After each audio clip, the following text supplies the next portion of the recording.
स्वास्थ्य मंत्री इरफान जी हैं, या यूं कहिए कि नौकरी के सेटिंग वाले भगवान जी हैं, या यूं कह लीजिए कि सत्ता के हनक में सम्मान के झुकते गिरेबान जी हैं। क्योंकि साहिबान मेहरबान कदरदान अगर आपकी है किसी मंत्री से जान पहचान, तो आइए मंत्री इरफान जी के मकान, क्योंकि यहाँ एग्जाम के बिना आपको मिलेगा नौकरी का सम्मान। झारखंड में युवाओं के लिए खुशखबरी है, अब नौकरी के लिए न सिलेबस चाहिए, न एडमिट कार्ड, न रिजल्ट, बस चाहिए मंत्री इरफान अंसारी का आंगन और एक कागज। कहानी किसी आम आदमी की नहीं, किसी अफवाह की भी नहीं, कहानी है स्वास्थ्य मंत्री के आवास की। एक आदमी आता है, परीक्षा भी हुई नहीं लेकिन भरोसा पूरा है। आदमी कहता है आपने कहा था नौकरी लगवा देंगे, और सामने से मंत्री का सवाल आता है कि कहाँ बहाली हो रही है। ये क्या चाहिए जी? ये एग्जाम होने वाला मामा जी, समझे ना? स्वास्थ्य विभाग का है, क्षेत्रीय कार्यकर्ता है, तो आप बोले तो पेपर लेके आओ।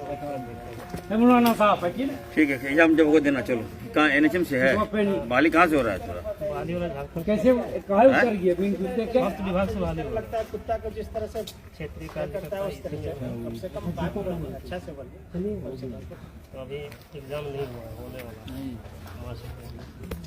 अब एग्जाम दिए तो बताइए। चल, मोबाइल नंबर क्या दूंगा? 6200 हाँ 6200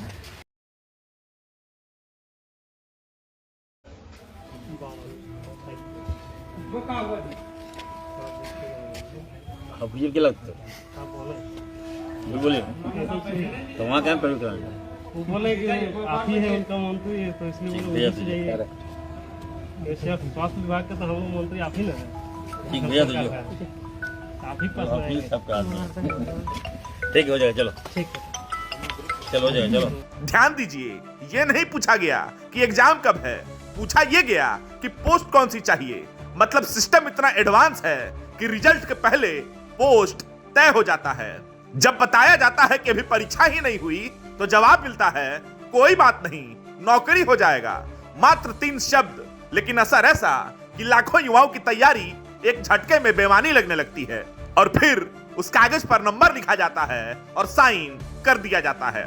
अब झारखंड पूछ रहा है, क्या ये साइन एनआरएचएम का नया चयन मापदंड है? क्या अब ओएमआर शीट की जगह मंत्री आवास पर पेन चलाया जाएगा? और फिर कहानी में एक और नाम आता है दूसरे मंत्री का, हफीजुल साहब का। मतलब पहचान का नेटवर्क भी रेडी है, लेकिन फिर भी कहा जाता है कि स्वास्थ्य मंत्री तो आप ही हैं। वाह, इतनी ईमानदारी कि अगर भर्ती प्रक्रिया में होती तो शायद सवाल ही नहीं उठते। और अंत में फिर वही भरोसा कि ठीक है, हो जाएगा। अब सवाल सिर्फ नौकरी का नहीं है, सवाल यह है कि अगर सब हो जाता है तो परीक्षा क्यों लेते हैं, किसको ठगते हैं? और अब सब नियम से हो रहा है तो मुलाकात क्यों करते हैं, किसको धोखा दे रहे हैं? और अगर सब कुछ गलत नहीं है तो ये कागज, ये नंबर और ये साइन क्यों है? मंत्री जी बता दीजिए।